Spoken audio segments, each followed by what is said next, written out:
Welcome to the Juniper podcast, where we chat with the most fascinating people in the pet space and dive into ways to keep our pets happy, healthy, and enriched. If you're a little obsessed with your pets like we are, you're in the right place. Let's dive in. Welcome to the Juniper podcast. Today we're talking with Meghan Wolfgram, CEO and founder of SwiftPaws, a company that creates playful enrichment products. She's a talented founder who has been in business since 2012. And I love these products. I'm so excited to talk to you today, Meghan, and thank you so much for being here. Allison, thank you so much for having me. Yay. Okay, so let's start with your dogs. Who are the dogs that inspired you to start this company? Tell us about the dogs you have now and how that all got started.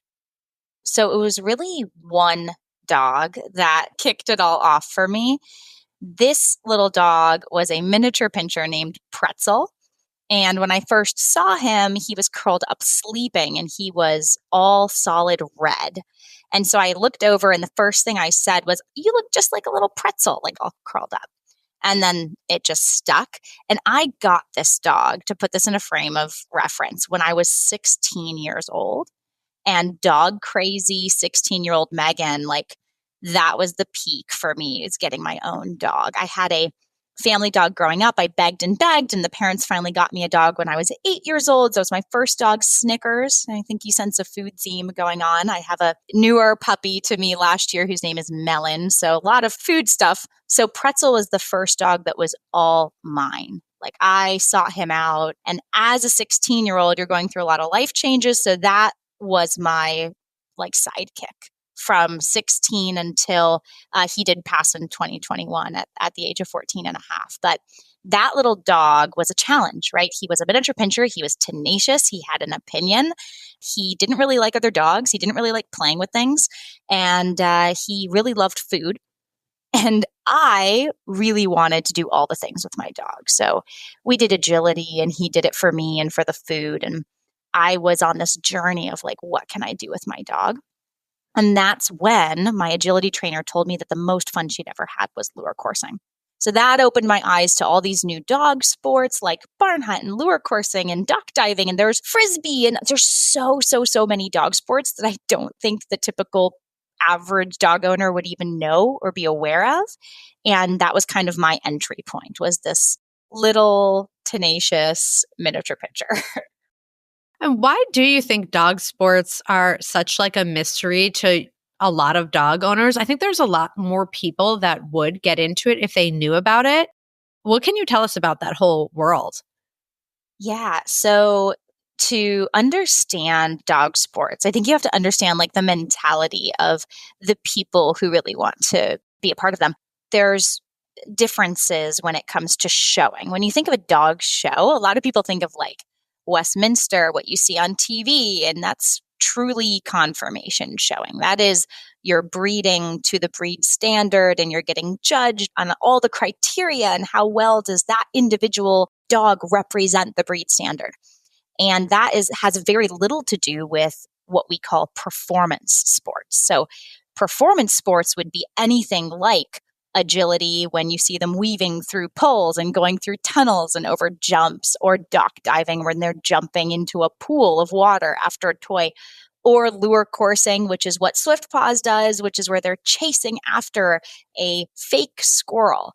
And performance sports are not as breed dependent. And I say not as because there are a lot of technicalities there, but almost any breed of dog can do almost any sport. It's really based on the dog's desire and the person's desire. And I think one of the reasons we don't see more people doing dog sports is simply visibility and accessibility. There are only so many places in the United States to do dog agility. There's a lot more to do dog agility than there are to do lure coursing, for example. But you are limited to your access to a facility. And I think that some of the newer sports that are coming onto the scene, like trick dog, for example, you can do trick dog by recording videos and sending them in. So you don't even have to necessarily travel. So you're not limited by some of the constraints that I think have historically made it difficult for a lot of people to participate in various sports. So can you tell us a little bit about the products that you have? I know there's a couple different things and that there's also professional level, but then also things that people can buy. If I wanted to get started with this with my dog, what types of products would I get from you? In a nutshell, we are really trying to focus on products that help people play well with their pets. And it all started with lure coursing equipment, and it all started with professional grade equipment. So way back in 2012, the sport of lure coursing was actually only accessible. You could only compete if you had a purebred sighthound breed. That means a greyhound, a whippet, a saluki. And if you didn't have one of these purebred sighthound breeds, you weren't eligible to compete in the sighthound lure coursing courses. When I discovered the sport, that was the case. And so Pretzel, being a miniature pinscher, he wasn't a sighthound. So I just wanted to try it. Like, he loved to chase squirrels in the backyard. And I thought, he's going to like this sport. And so understandably, when I reached out to a club that had a trial coming up and I said, hey, like, I know he can't compete, but if I pay an entry fee, can he try it? They were like, well, like, if there's time at the end of the day and the judge isn't tired and the lure operator's okay with it, like, maybe. And this event was happening about 8 to 9 hours away from my home. So, like, I can't drive 8 hours and pay for a hotel on a maybe. And, like, no shame on the club because I know how much effort it takes to put on these trials. So then I was like, I'll buy a machine, and they cost thousands of dollars, like $4,000 to $8,000 by the time you get the whole setup. So that wasn't feasible. And I was like, well, maybe I'll make a machine. How hard can it be? And those are like famous last words. So fast forward quite a chunk of time, but my dad ended up helping me build a crude but working machine. And we did it in the garage, and Pretzel loved it. It was like he found his calling. It's like, I was born to chase things. And, miniature pinschers are a lot of terriers. Miniature pinschers are in the toy group, but a lot of those types of breeds do love to chase stuff. It's not just sighthounds. And little did I know that the same year that I founded SwiftPaws then. So then it was like, I didn't make it with the intention of it becoming a company. Once Pretzel loved it, I thought, well, let me just do an event and invite my agility friends and let them try it, because you couldn't try it anywhere. And I was like, I've had this much fun. So we did like a barbecue, invited friends, and friends of friends came, and we ended up with like 60 people who showed up at this first event, which was never meant to be a thing. And then they all had so much fun that I had dozens of them saying, when is the next one? So they wanted to do this again. And so it started out as just a community event. And that was in 2011, the year before SwiftPaws was founded. So in 2011, I started doing it every single month. We still do it. We don't do it every month anymore, but in my hometown, we still get together a few times a year at a local community park. People can pay $10 to let their dogs run, and it's good fun. And then the following year, it was like, wait a minute. What I'm doing in my own community, other dog trainers, doggy daycares, other people may want to have access to this equipment to do in their own communities. And the machine that my dad and I built was really uniquely different from the equipment on the market, because the equipment on the market was for sighthounds. It would run at 60 miles an hour or 0. And additionally, it could run a 20-acre field, which if you had a miniature pinscher like I had, when he was on the other end of that 20-acre field, you couldn't even see him because he's so little. So the equipment that I made was like variable speed. I could run it at 3 miles an hour for a Chihuahua, or I could run it at 40 miles an hour for a faster dog. And it was a lot better suited for a smaller space to play. We're talking maybe an acre field instead of a 20-acre field. And that is how SwiftPaws came to be, was, okay, maybe some other people, not necessarily competitive, but other professionals would want to have this as a value add to their business and to put into their own communities. And that is why SwiftPaws was founded. And it just so happened that the same year is when the American Kennel Club opened up a version of the sport to all breeds. And there we were at the right place at the right time with a piece of equipment really well suited to running all breed shapes and sizes of dogs, when the AKC opened the floodgates and offered a version of the sport to all breeds. There seems to be a lot of gatekeeping in these dog sports where it's like you encountered it, well, is this the right breed that can play this sport? But then at the same time, dog ownership is growing so much that I think there's going to continue to be a demand for this. It's really interesting to hear your story that you were really at the right place at the right time. I think a lot of businesses need that, and it's very hard to do. It's like you have to think ahead, but you can't think too far ahead. You really called it at the right time for creating this. And that's so exciting to hear that that's part of the story. You've seen so much of this history. What do you think is the next 10 years for dog sports?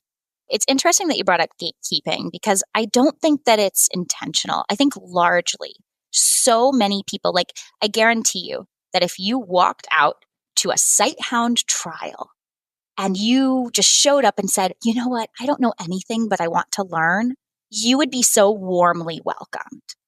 And so I think that some of the gatekeeping is certainly not intentional. Yeah, there's individuals anywhere who aren't the nicest. However, by and large, I think you'll find any dog sport actually really wants to welcome people in.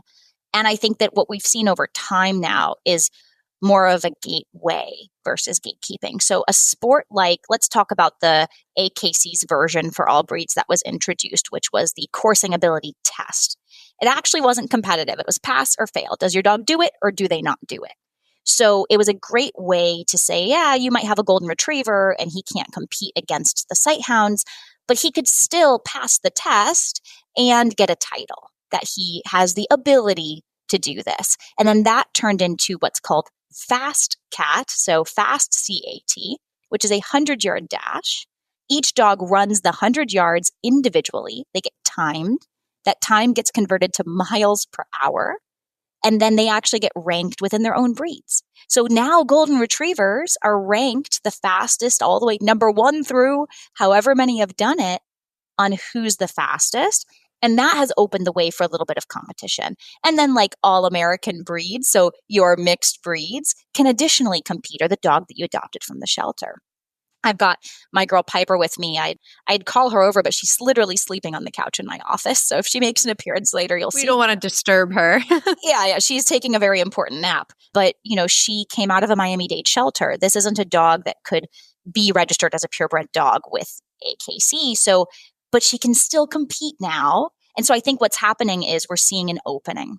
And I like to consider sports like lure coursing a gateway sport because it's low barrier. Most dogs want to chase. Most dogs will have some measure of success the first time they set foot on the field versus a sport like agility, which was my first love of dog sports, which requires a minimum of months of training of you and your dog to be able to compete for the first time. So I like to think of a sport like lure coursing as a gateway because you can go out there having never seen it or heard of it before, and your dog is going to go squirrel and take off. And then they're going to say, wow, your dog ran at 20 miles an hour. And you're going to go, wow, I didn't know they were that fast. And then over time, you'll think, what else could my dog do? What else could I do?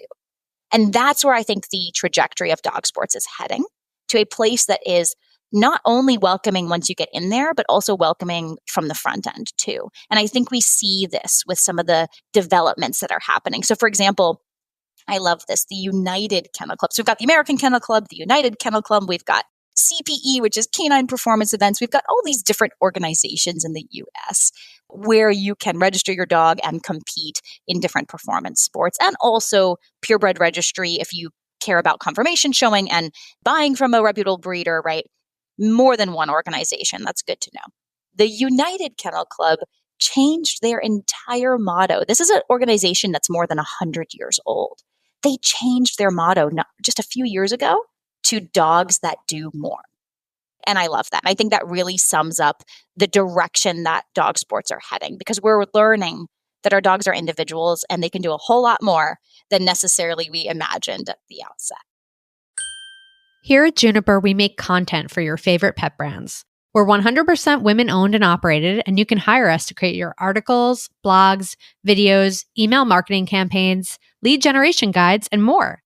Visit us at www.juniperpet.co to learn more. Thanks for listening. It's so fun to think about what more could my dog do? And I think a lot of people are looking for entry points into this. Like you said, if you don't live near a place that hosts agility competitions, or, you're just not in this world, I'm wondering what you think are some ways that like the average dog owner who hasn't really done any of this can start. So for me, I got a tunnel for my dog. We do like a little fun agility. I think she has a good sense of it. We have a hula hoop. She'll jump through the hoop. We're actually recently signed up for our first agility class. We will see if she's a fit for it or not, but I'm super excited. But one of the things we started with really early when she was a puppy was the flirt pole. So I know you have a flirt pole as well. Are these flirt poles, tunnels you can buy at home? Like, what are the things that you think people could buy to just even sort of like test and play out with their dog if they might be the type of dog that could then eventually grow into do more sports? Yeah. And you did ask about our specific products, and I'm going to go into those. But before I do, I want anybody listening to know you don't have to buy anything at all. Like you said, hula hoop. I love that. That's great. There's so many DIY or even free ways to add some type of canine performance sport or like mimic of that, and or any type of enrichment. And what is enrichment? I mean, we could talk for hours on that topic alone, but for me, it's anything that adds a little bit of the spark of life, right? Something that is adding value, adding some type of activity, be it mental or physical, to your pet's day. And we're so heavily dog focused, but this is for cats too. This is for rabbits too. This is for chickens too. Yes, every animal can benefit from having something else to do with their day. And so our products, right? We do have a flirt pole. A flirt pole is as simple as a stick with a rope and a toy on the end, and you can make one at home. We've got a very high quality one. I like our flirt pole, but you're not a bad pet parent if you don't want to buy something. Like you can make something that's going to function really, really well on your own.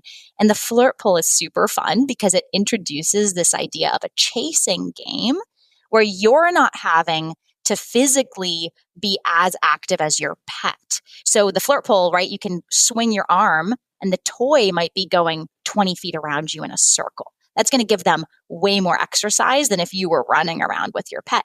And so our lure coursing kits, so that's our bread and butter. That's what we've got multiple patents on. Our lure coursing kits are a motorized version. So what is a lure coursing machine? It is quite simply a wheel which spins a string around a series of pulleys. Think of like a clothesline pulley, but on the ground. And then there's a lure or a flag or a fake squirrel, a toy attached to that string. And when you control it, we physically have a controller here. We've got a controller for anybody who's watching this on video. Our little controller, you just push it forward to go forward and you pull it back to go in reverse. So we have an app that you can control it with too. And you physically control the speed and direction of the fake squirrel as it goes zipping around the course that you made. So if that's in your backyard, maybe you're going around a tree, or maybe you're doing a zigzag, and you get to control the direction that it's going and the speed that it's going. It's like a game of keep away that you're playing with your pet.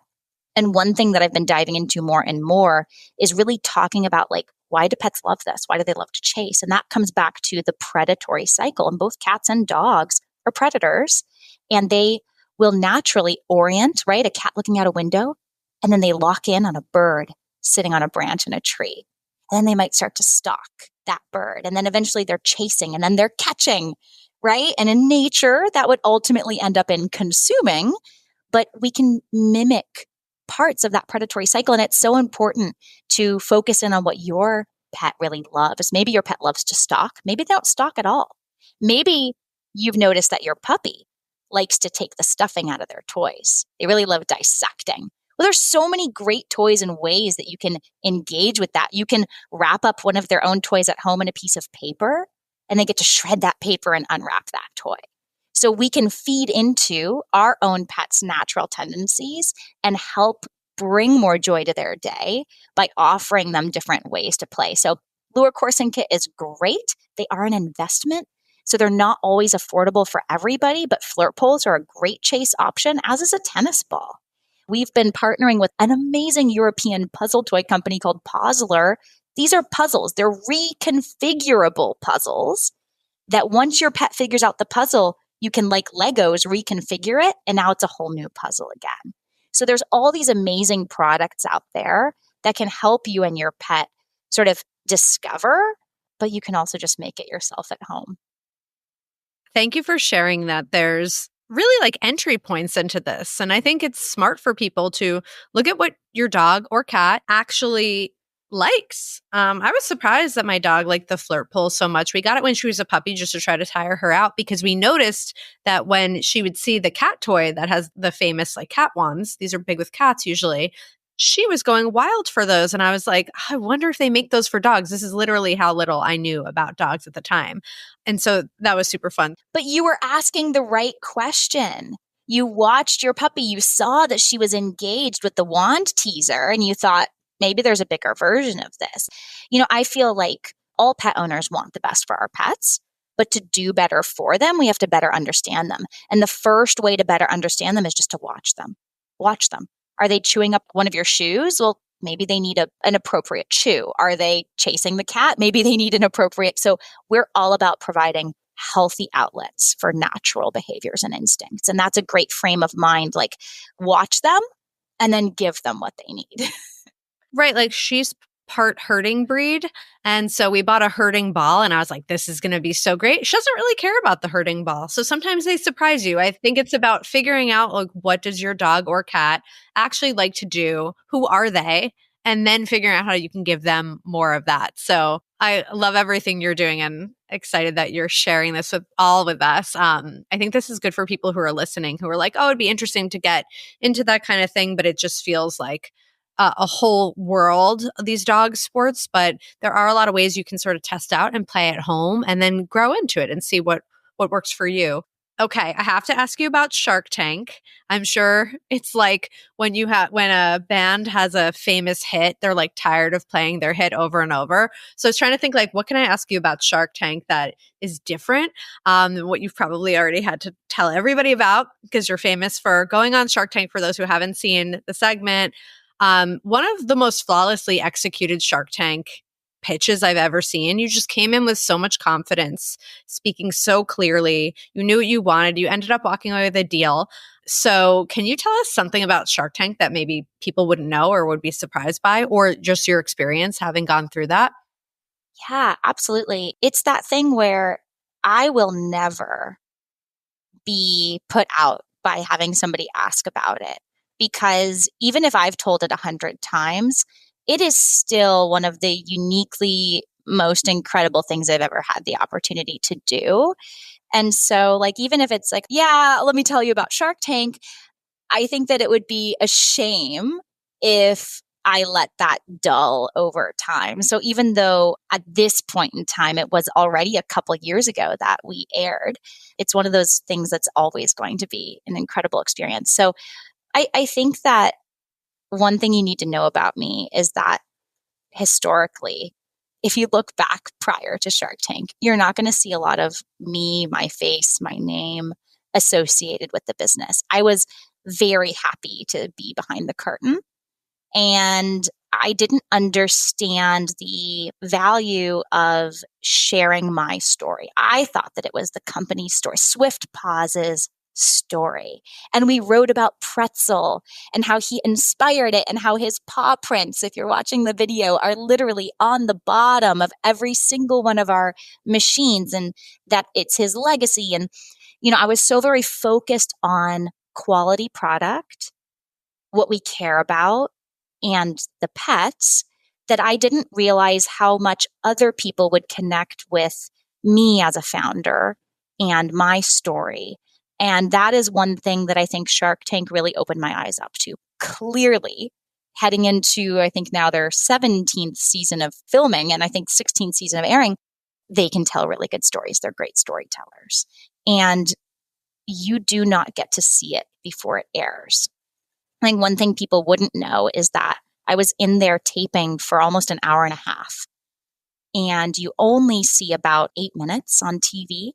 That's a very small snapshot. So I would like to thank the editors. If any of the Shark Tank editors are watching this, thank you for making me look so amazingly put together. And, I think there's plenty of moments that they could have shown that would have possibly made me look less put together. And I think that's sort of like a Instagram versus reality a little bit. And I think that I am really fortunate that what came through was my passion. Like I kind of came off as a bit of a crazy dog mom, and that's okay because that's kind of who I am. And I think the authenticity showed through, and they really did choose the narrative, right? So some things that you might not know about Shark Tank are, I really believe that the sharks have no idea who's walking in there. So it probably took me 30 minutes of Q&A before they really had a good grasp on what the company was, what the industry was. Like they do show Mark Cuban, when I'm like, yeah, and this is a professional canine sport, and we've actually been on ESPN running Fastest Dogs USA, and he goes, it's a sport. So, and it's one of those moments where, oh, there's a lot to unpack here, and you don't know anything about the company because you've had no prep. So first of all, they really don't know who's going in there, and it's up to you to educate them first and foremost about your industry and your business and like why it matters. And then you can get into the meat and potatoes of what you're asking for. So it really did. There was probably half an hour of background questions, but what you see on air all happened in that order. So what they don't do is like mix and match. So you're not going to see a question from much later getting posed much earlier. So I think they tell a really authentic story. They're not editing something in that wasn't there, or at least that's my own experience. But what you do see is a very abbreviated journey of what it was actually like in the tank. Yeah, if they had wanted to, they could have chosen clips that made me look a lot more deer in the headlights, because there were plenty of times that, I had one shark asking a question and then another one started and I didn't know who to answer first. But ultimately, I could not have done it for anything that I didn't care so deeply for. I don't know who's credited with this quote, but it takes a decade to make an overnight success in business. And that was really the case with SwiftPaws. I taped in late 2021, which was 10 years, almost to the month, that I ran my first event in the community. So it really was a decade of my living and breathing it that allowed me to be so confident in my knowledge of the business and of the industry. And, people are like, oh, wow, you knew your numbers. I live my numbers. This isn't a company, I think sometimes Shark Tank founders get made out to like not know a whole lot. Some of these founders have only been in business for 6 months. I had the luxury of having been in business for 10 years before I went on. So it was an incredible experience. And I think that I was really fortunate in exactly how that went down for me there. It's so important that you share that, 10 years and it looks like an overnight success. I think so many people could benefit from hearing this again all the time, basically. So you have been at this for a while. I would say I have a question for you, which is what keeps you going? It's so hard to be a founder. Is there some kind of thing that's happening on some kind of repeating basis that you're like, okay, yeah, this is the thing that helps keep me going while launching and running this business? Largely, it's just a deep, deep, deep caring about pets and about the people who love them. Because if, somebody asked me once, like, oh, well, what's next? I'm like, what do you mean what's next? Like, what? I don't get that. Because if I didn't have SwiftPaws, let's just imagine a world where the company didn't exist tomorrow, I would be doing something related to animals and possibly to enrichment.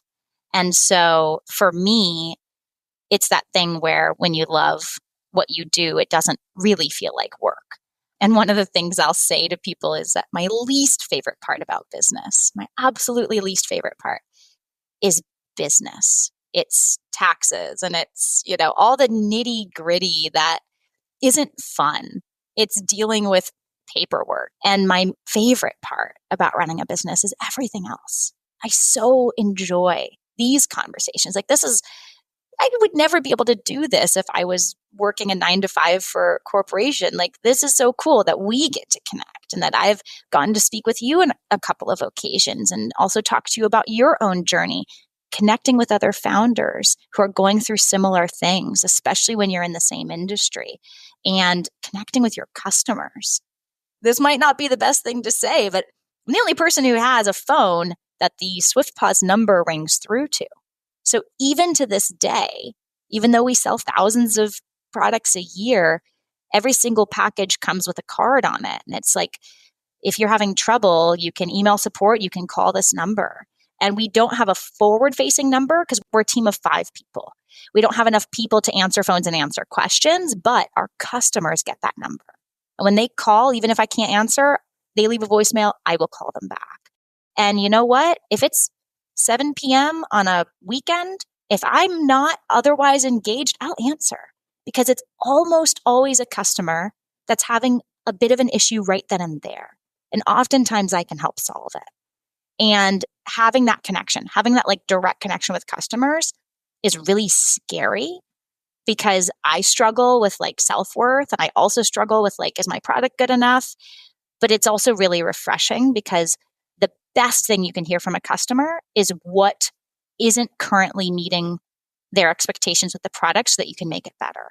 So anytime I have a customer say, this isn't quite working right, or I didn't understand the instructions here, and I'm hearing it directly, I get it straight from the horse's mouth, and then I can try to improve that experience or improve the product for the next customer. And that is, honestly, that's what keeps me going. The ability, like I get to wake up every morning and make dog toys. How cool is that? It's such a dream, but it's also so hard. And I think that something you do really well is staying in touch directly with your customers in that way. A lot of founders lose sight of that. So the fact that you have that sort of like flywheel built in is so smart for your business. It's also fun to hear from customers too, I'm sure. That's amazing. Thank you so much for being here and for sharing everything with us. Is there anything else that we didn't get to that you wanted to talk about? I'll share one thing, and I think that this is just a tiny anecdote. I've never really shared this with anybody else. When I'm talking to a customer that's having a problem on the phone, first, we're talking about the problem. Then we're talking about how we can potentially solve the problem, whatever that is. Does that mean you need to return it for a refund? Does that mean we need to send you out a replacement? Like whatever the solution is, we're talking about the solution. Here's how I know that I have helped the customer. I know I've been able to help the customer. I've been able to satisfy whatever the question or issue was when they start telling me about their dog. All of a sudden, the conversation will shift and they'll say, well, you know, when it was working, my dog really loved it. In fact, I went and set it up just this morning and it didn't work. And they just sat there looking at it like, please run. And so once the conversation shifts to them telling me about their dog, I know I've done it. I know I've successfully satisfied the worry that was on their mind. And now they're freed up to tell me. I love hearing that our products have made an impact, have helped them bond with their pet more, and that their pet really loves it because they wouldn't be reaching out to solve it if they didn't want it. And that's what I'll leave you with is like, as a founder, it can be really hard not to get stuck in the weeds. There's so much bad that goes on. And when it's low, it's really, really super duper low. But hearing a customer tell me about their pet, how much they love them and how much their pet loves my products, that'll cheer me up any day of the week. Just going back to that reason that you started it, right? For you and your own dog and seeing how happy this makes them and how fun it is to see your dogs get exercise and play. That's wonderful. Thank you so much for being on the podcast. And she's not coming, but I'll share. She's napping. Whoa, what a cutie. You have to nap to get your energy back up to go play and run around in the yard more. I knew I was coming on this podcast, so we took a big walk this morning. I know, same. We have to do the exercise before we hit the record button or else we're running around the whole time. Oh, thank you so much for being here and being on the podcast. This was so great. Thank you, Allison. It was really a pleasure. Thanks for listening to the Juniper podcast. Don't forget to sign up at juniperpet.co for guides, articles, and newsletters that make pet parenting easier. And if you're a pet brand looking for creative content that connects, drop us a line at juniperpet.co. We'll see you next time.